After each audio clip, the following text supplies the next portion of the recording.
So, you've decided to cancel Netflix, whether it be for political reasons or price, but you still need to be entertained, and maybe you cut that cable cord quite a while ago. I'm going to talk about all the alternatives to Netflix. I'm actually going to rank them and even give you a little indicator over here as to how good the show offerings are, the movie offerings, and what their overall value is. I'll also be showing you the current monthly price, which will change over time. All of this information can also be found in the top pinned comment down below, along with links to some of these streaming services so you can sign up for some free trials. And just for reference throughout the rest of the video, Netflix is currently priced at $15.49 a month. Again, that will likely go up over time, but most people probably don't realize there are also two other tiers that you could pay for, a lower one and a higher one. For $9.99 a month, you could drop the quality of your Netflix subscription to standard definition, which you may want to do anyway if you're trying to save money, or maybe you're watching something on a smaller TV like a 30-inch TV. You may not need HD and you're overpaying anyway. Likewise, if you've got a huge TV, you can upgrade for $19.99 a month.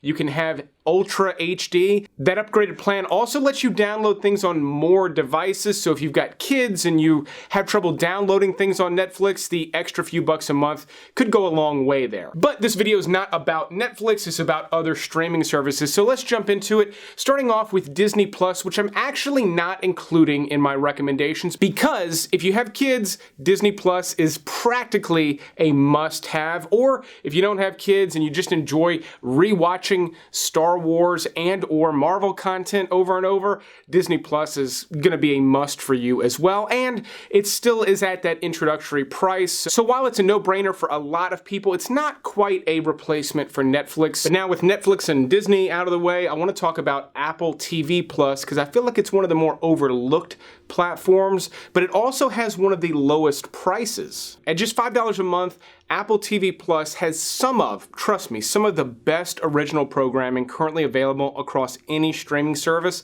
but, and there's a big but, that's about it. They don't offer much else. They have a handful of movies, a couple starring Tom Hanks that didn't come out in theaters, and they're okay, they're worth watching, but it's not worth much more than a free trial. The series, though, shows like C, starring Jason Momoa, and Ted Lasso with Jason Sudeikis, and others, are fantastic. Apple is really producing premium content that I think is far better than most of what you'll find on Netflix. But again, that's about all they have to offer right now.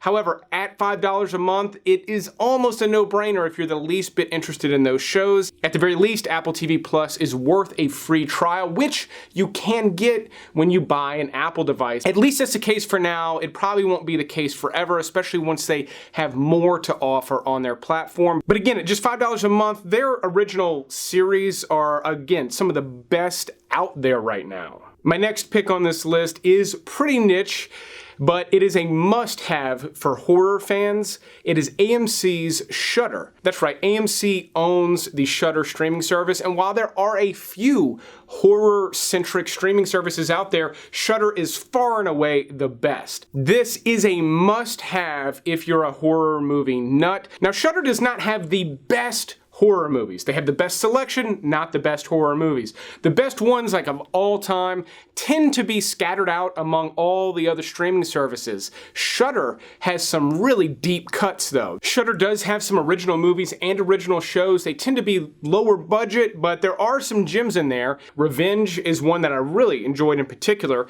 and then they have some original series that are really interesting, ones like Creepshow, and then Joe Bob Briggs' The Last Drive-In is one of my personal favorites. So again, horror movie fans, this is a just must-have for you. At the very least, spring for the free trial. At just $5.99 a month, it's a fantastic deal for what you get. If you don't generally watch many horror movies though, definitely pass on Shudder. There's nothing else there for you. Paramount Plus is one I've wrestled with over the last year or so. I've been a member for about a year, and I'm only just now recommending it on the channel because they only just now have a substantial library to pull from. When they first launched, they had a whole host of shows, several Star Trek series, some Nickelodeon stuff. If you're a fan of anything that they own, then Paramount Plus may be a must-have for you because at $5 a month, it rivals Apple Plus in terms of the content that they offer. Because they keep adding original movies. For instance, Jerry and Marge Go Large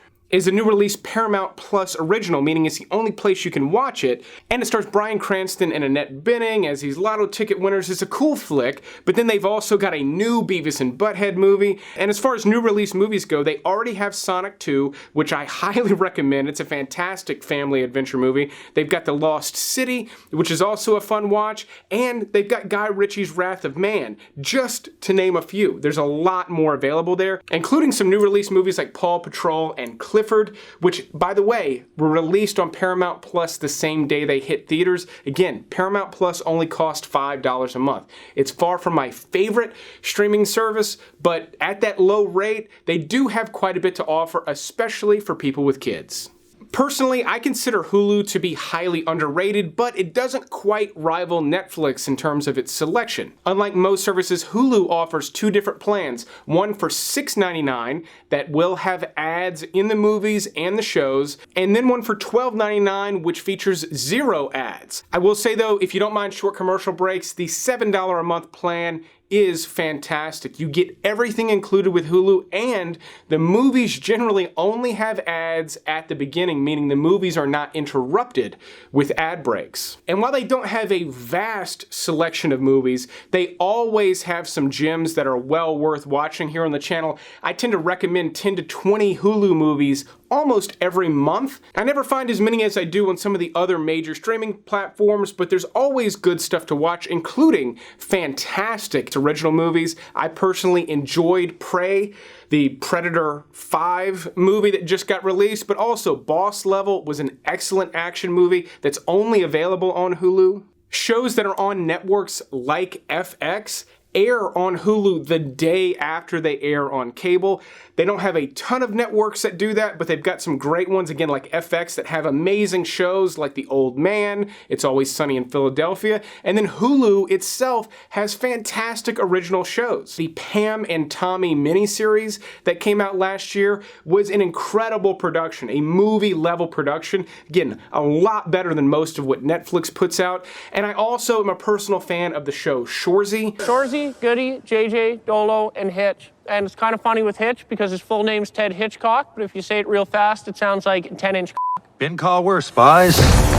It is a spin-off of Letterkenny. If you enjoyed that show, I find it every bit as funny as It's Always Sunny in Philadelphia. So if you like that brand of humor, I highly recommend getting a Hulu account and checking out Shoresy. And again, at that $7 a month rate, you can easily get Hulu with ads and pair it with one of the cheaper streaming services, and you're still going to be paying less than you do with Netflix, and you've got just about the same amount of things to choose from. All right, Prime Video is a big one, so I want to spend a minute talking about it because while it is a big one and I do recommend it, I also don't like it. Mainly because Prime Video features what I consider to be easily the worst user experience out of any of these streaming services. And it's not the cheapest. So with Prime Video, you can pay $8.99 just to access Prime Video. However, I do recommend springing for the $14.99 a month rate to get a Prime membership. You can easily take advantage of Prime and save money by ordering things that you always need. You know, toilet paper, paper towels, soap, things like that that you're always gonna need. If you use Prime correctly, they ship free, you save money compared to what you spend at the store, and it kind of ends up paying for itself if you're smart about the way you order things. But Prime Video offers a huge selection of movies. However, they are mixed in with things you have to pay for, and I know from my own comment section here on the channel, a lot of you struggle with that. You cannot just search for a movie and expect to watch it on Prime Video, because if it's there, odds are it's going to cost money. And then the browsing experience on Prime Video is definitely something to be desired. They just do not have a good interface compared to some of these other services, and I have no idea why, because they've got all the world's money at their disposal. That said, they do have a fair selection of movies that continuously rotates but you do kind of have to dig for them. A little workaround that they've put in to solve this problem, and it is a problem, is they have a free to me button. It's up at the top. Odds are it's been there in front of you and you've never seen it. Go click on that and you'll only be able to access the stuff that's included with your account. It's the best move. Don't waste time browsing around trying to find things to watch. Now, while they do have good movies, like I said, you've got to dig for them. They've also got great original shows. I mean, you've got Jack Ryan, The Marvelous Miss Maisel, Terminal List, the new one with Chris Pratt is pretty excellent, and a lot more, some shows that were canceled here and there, but I find their original programming to be better than a lot of what Netflix offers as their original series. At least there's more substance in the series that I've watched, whereas Netflix series, for some reason, they tend to kind of peter out on me. Even the good ones do, whereas Prime Video's got some excellent shows, but again, they're buried and they're not on the tip of everyone's tongue the way some shows from Netflix can be. And then that brings me to the free streaming services, which I'm gonna kind of skip past quickly because they're free. You really should be checking out all of these platforms. There's a ton of them. They include Freevee, which used to be IMDb TV, Pluto TV, Roku, Vudu, Peacock, Sling has a free option, and YouTube actually has a free selection of movies. I've put a link to that along with links to a bunch of other things in the top pinned comment down below. Keep in mind though, with these platforms I've just mentioned, they all have ads. That's why they're free, but they do have excellent movies to choose from, and if you bundle them all together, again, these are free to download, free to engage with. If you don't mind the ads, you've got as many movies to choose from as you would on Netflix, if not more. And rather than going through each one, that would take forever, maybe that'll be its own video, I'll tell you about my personal favorite,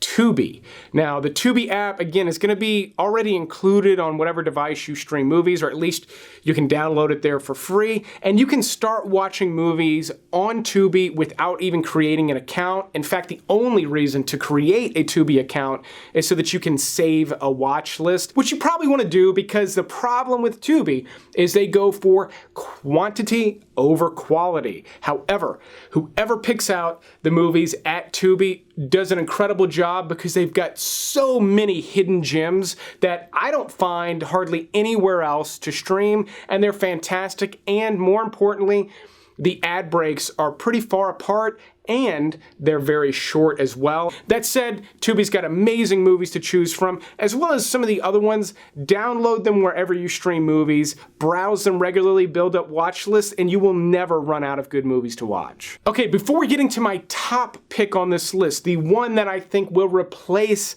Netflix the best, I want to talk about the premium movie services. These are ones that have been around forever, starting with Cinemax. Now, Cinemax gets the weakest recommendation from me out of the, long-standing movie services, but it is a must-watch if you're an action movie fan. That is almost exclusively what they have over there right now, and they've got some fantastic ones. Not only that, but their original shows are almost exclusively action-based, and they're all quite good. Banshee and Warrior being two of my top picks out of things that they offer, meaning Cinemax could be great for a free trial if you love brash action movies, but they don't have a lot of quality movies, not a ton of comedy, and certainly nothing for the kids over at Cinemax, making it one of the weaker values on this list. But one of the weakest values on this list has got to be Showtime. While they do have good original programming, shows like Billions, Ray Donovan, and Dexter, there's not really anything new out right now that people are clamoring for on Showtime, and their movie selection is not only weak, most of the better picks currently available on Showtime are available on some of the free streaming services, Netflix, almost anywhere else but Showtime. So for $11 a month, Showtime is not really bringing home the bacon, and they get my lowest rating in terms of value out of everything on this list. And then the highest value, at least out of the premium movie services, is gotta be Starz, and it's been that way for a while. I consider this to be one of the most underrated streaming services currently available. At just $9 a month, they have almost everything you could want. They've got a fantastic movie selection. Here's just a quick glimpse at some things that are available there now. Like I said, great movies. You've got action, drama,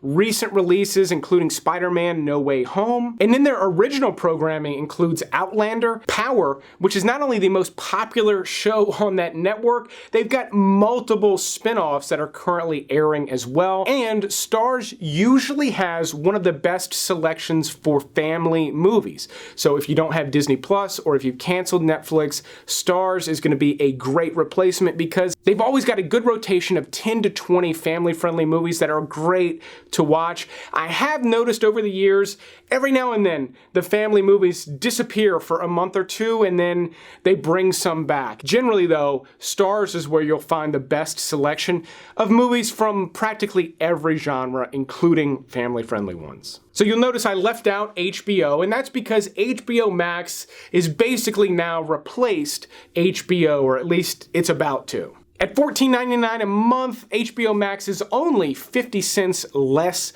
than Netflix, making it one of the more expensive alternatives on this list. However, it gets my highest rating in terms of value because they have easily the best movie selection out of any streaming service I've mentioned on this video, hands down. That includes Netflix and Disney Plus. Keep in mind, Disney Plus has all of the Marvel movies and Star Wars movies. And that's because Warner Brothers owns HBO, and they put most of their best movies on HBO Max. Not only that, but every month they add a new batch, and there's always great selections in that new batch of movies. And even though they have hundreds and hundreds of movies to choose from, they're all good selections. They're not all movies I want to watch, mind you, but they're all excellent movies, and it's not filled with a bunch of low-budget movies that nobody cares about. I mean, The Batman hit HBO Max, I think, just about 4 or 5 weeks after hitting theaters. And let's not forget, they've got massive offerings from Turner Classic Movies, if you like older movies,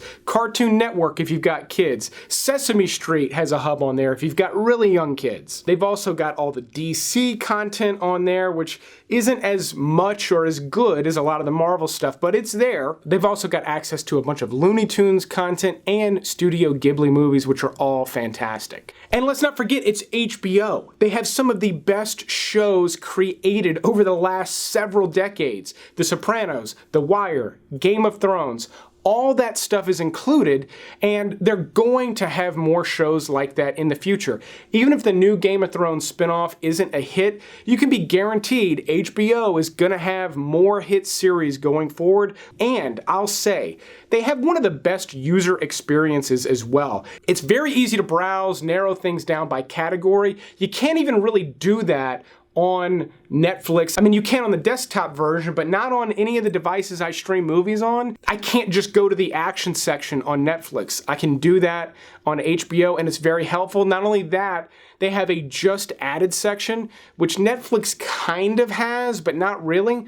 HBO Max just lists everything out they just added in the last few weeks, and you can browse through it. Part of my job is to keep track of everything available on all the streaming services, so when I want to watch something, I go to HBO Max, the just added section first. I see what's there because I'm already aware of everything else that's available. So I absolutely love that feature. I've loved this streaming service since it came out, and it really hasn't dropped off or anything. I'm a big fan of it. If I were to cancel Netflix, this would be my #1 replacement. Even with the price being practically what you pay for Netflix, I consider it to be the best value out of all the streaming services because of how much you get for that $15 a month. So obviously HBO Max costs the same. If you don't want to do that though, you could pair up Prime Video with Shudder for about the same amount as Netflix, Paramount Plus and Starz, Apple TV and Hulu.